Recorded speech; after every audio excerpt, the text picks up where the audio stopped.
I can't get to class this week. How am I going to stay in shape to do the aerial silks?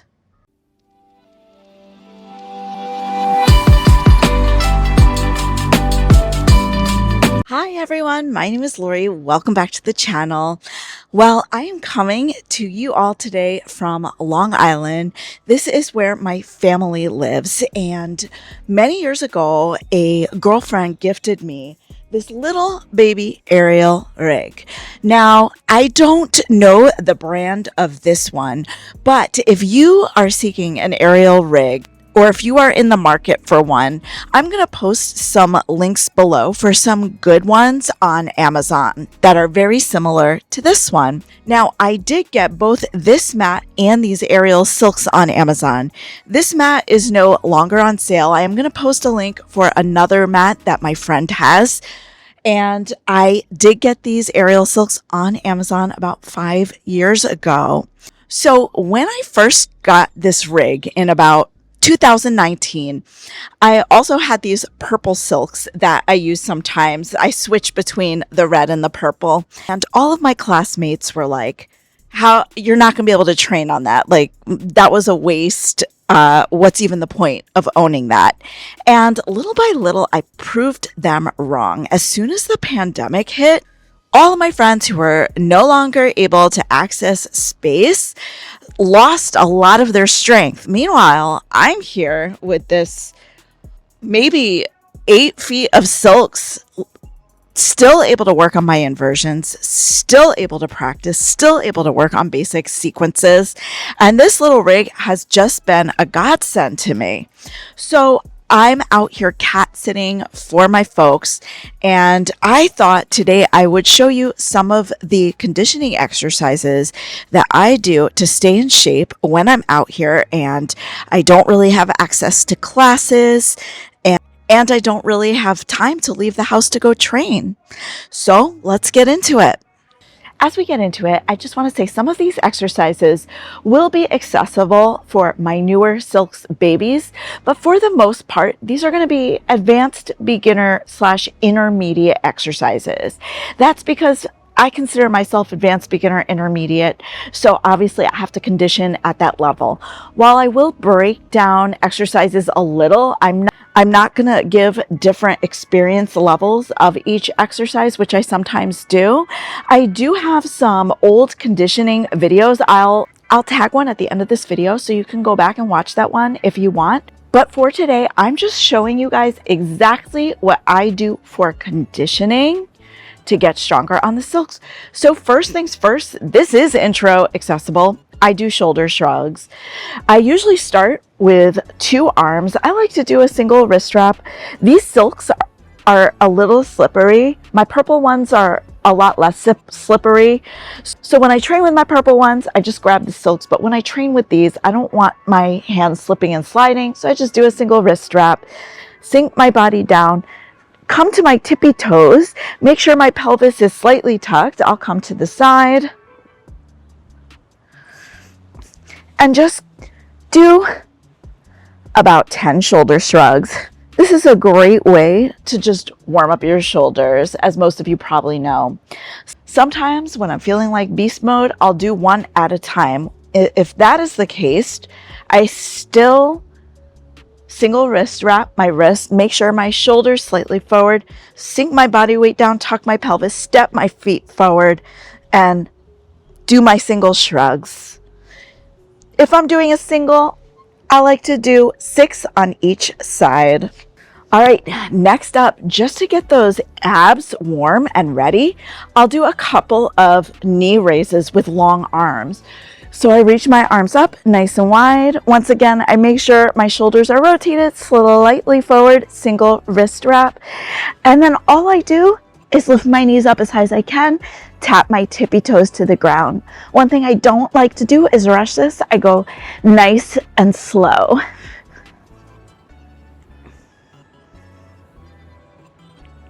Okay. Once I do that, I feel like things are starting to work more. Things are starting to warm up. And of course, especially on the slippery silks, I like to have my spray rosin nearby. This is Firm Grip by Kramer. I have a link for this too down in the description. So it's at this point I like to start warming up my inversions. Now, inversions on a little rig can be a little scary. When I'm on a bigger rig, I like to do 5 in a row if possible, if you have the strength to do that. Here, I only do 3 in a row just because it really starts to shake as I keep doing it. So I've never had an accident. This has never fallen before, but just to make sure, I just do 3 in a row, but I usually do 5 sets of 3. So if you don't know what rock and rolls or hingebacks are, let me show you or let me refresh your memory. I like to do these in a single wrist lock. There's different ways to do wrist locks. This is how I like to do my wrist locks. I hug the silks in, tap my chest, reach down and around. Now, if I was practicing on higher silks, I would lock my wrists up way higher. But here, if I don't have enough opening in the silks to put my legs through, I'm done for. So I like to wrap them just above chest level on this rig. And then from here, elbows by my side, I pull my knees up and watch my hands. I press myself upside down, come up, stay in a tucked little ball, down, come up one more, press myself back, and come up. So 3 doesn't shake this too much. If I was to do 5, you would see it would start moving around and it just makes me nervous. All right, moving along. Next up. So this exercise is supposed to start helping you really get strong same side or opposite side inversion climbs with the silks together. Now, technically, you could do little tuck inversions from this position as well. But especially here, that definitely rocks the rig. So I just do knee raises with the gathered silks. I do 3 sets of 5 on each side. So let me show you what I mean. So I like to reach at about head level, and I do 5 with my left hand on top, 5 with my right hand on top. I'm going to start with my left hand on top. I pull myself up, and then I do 5 knee raises. 1, 2, 3, 4, 5. And of course, because one hand is on top, you have to make sure you do both sides. And again, I do 3 sets total. I do take a substantial break between each set. I swear, this exercise just destroys my biceps.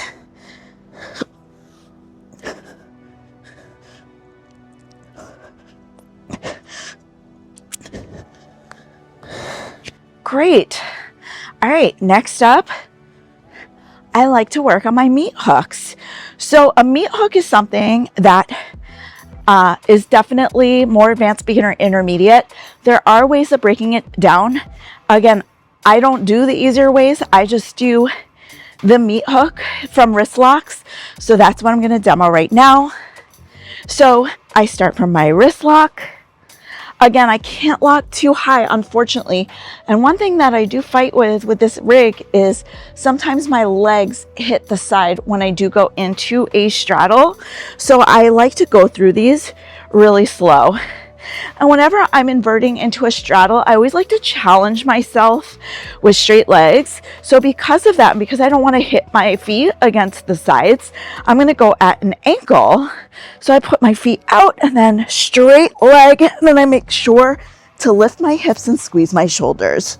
From here, I'm windshield wipering one leg behind the silks, coming to my meat hook, coming back through center, making sure those shoulders stay squeezed. Other side. I usually do 3 on each side, going back and forth.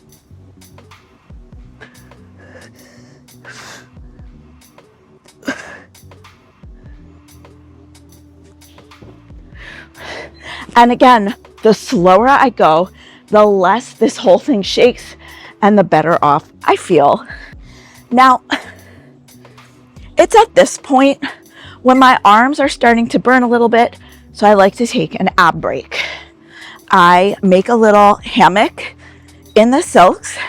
I have a video on how to do that. You can go back and look at it. It's called How to Make a Hammock Knot in the Aerial Silks. I'll show you guys quickly.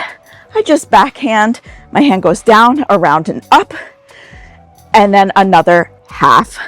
I grab a distance down the silks, open this loop up so I can pull the silks through. Again, it's hard to show quickly to really get it, but if you go back, you can watch one of my videos.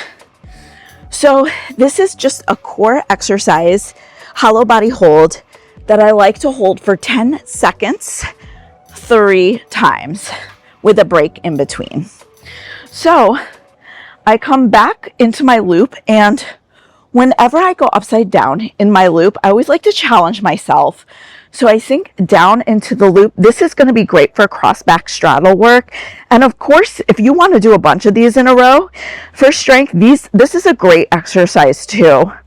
I make sure my pelvis is forward. I try and keep straight legs, and see, the knot is not low, it's high on my back, kind of mimicking that cross back, where that cross back will be. And then I push against the silks and lift my legs to go upside down. From here, I reach up and I want to shove the knot further down my sacrum. Boom, boom. So it's just above, I don't know, my butt crack, sorry. And then I bring my legs together and I'm pulling myself up into a hollow body, and I hold for 10, 9, 8, 7, 6, 5, 4. Notice how I stopped talking? If you're doing it right, you probably shouldn't be able to talk. So that's like a good odometer. If that exercise is just not happening for you, you can do it with butterfly legs too, but I don't feel as much with the butterfly legs. So I do those straight legs. It feels like I'm being punched in the gut nonstop. So good. Now is the time in my training when I just like to drill basic moves. And these silks allow me to do that. So first, I'm going to start with drilling my foot locks, my dancer locks. If you're newer to silks and you're working on your 2 figure 8 foot locks in the air, that's great. But drilling dancer locks builds more strength, I think. And I think that that is a harder move to get cleanly. So I usually drill it 2 or 3 times, try and get it nice and clean, and then do my splits just to stay flexible. So I can't hold my hands too high. I like to hold them right above my head. I give myself a little pull up.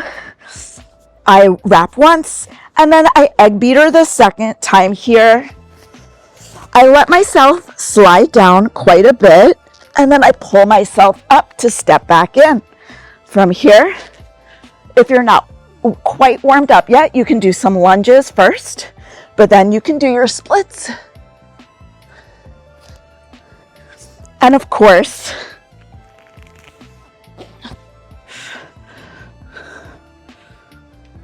always make sure to do everything on both sides. Remember to get out of these, the silks have to be between your legs and step down. I usually do 3 of those. All right. So while I wish I had higher silks so I could work on my inversion climbs, one exercise that's great that you can do is just hold an inversion.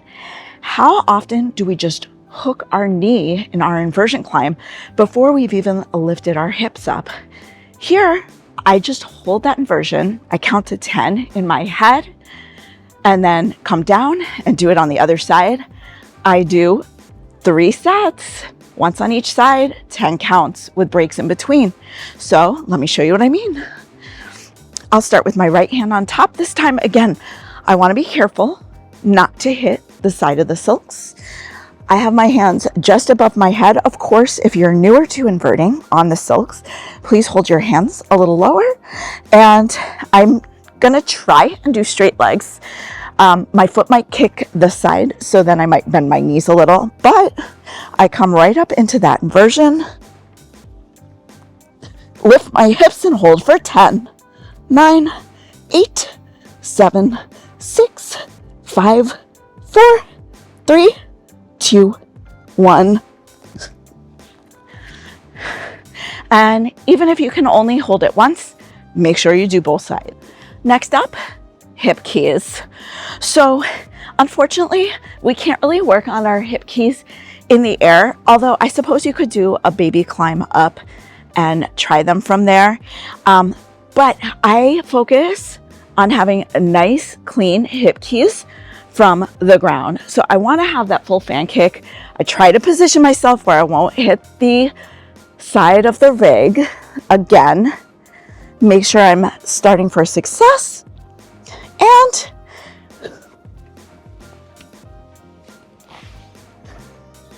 boom. Try to hit all the points of my hip key. The side, the fan kick, and the key over. Once again, I do 3 sets, 1 on each side, 3 times, with breaks in between. At this point, if there's anything I've been working on in class where it's something I can work on from the ground, I maybe give it a try. Today, I think it would be a great idea to work on my front balance. So I do, oh my gosh, you guys, you guessed it, 3 sets on each side. The front balance can switch side to side. If you're unfamiliar with the front balance, I do have a video on it. You can go back and look it up, but I'm gonna get started right now.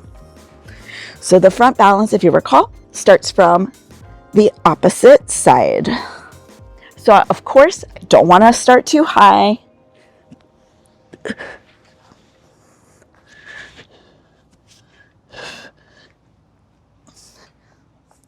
And front balance. After you've worked on whatever you're working on, at this point, you may start to feel fatigued or tired. At that point, I just like to burn my arms by doing pull-up exercise. So if you have full pull-ups, by all means, go ahead. At this point in my training, even when I have full pull-ups, I usually am so tired I can't do them. So I like to do any form of pull-up exercise, 3 sets of 5. When I have enough energy, I'll do the pull-up from standing and then lower down, no legs. So it'll look like this. I'll reach my hands high, single wrist wrap. I can't reach my hands too high. Come up, lift my knees, slowly lower down. Feet back on the floor, come up, lift my knees, slowly lower down. 5 of those. Or if I'm dying, I'll do some form of rows.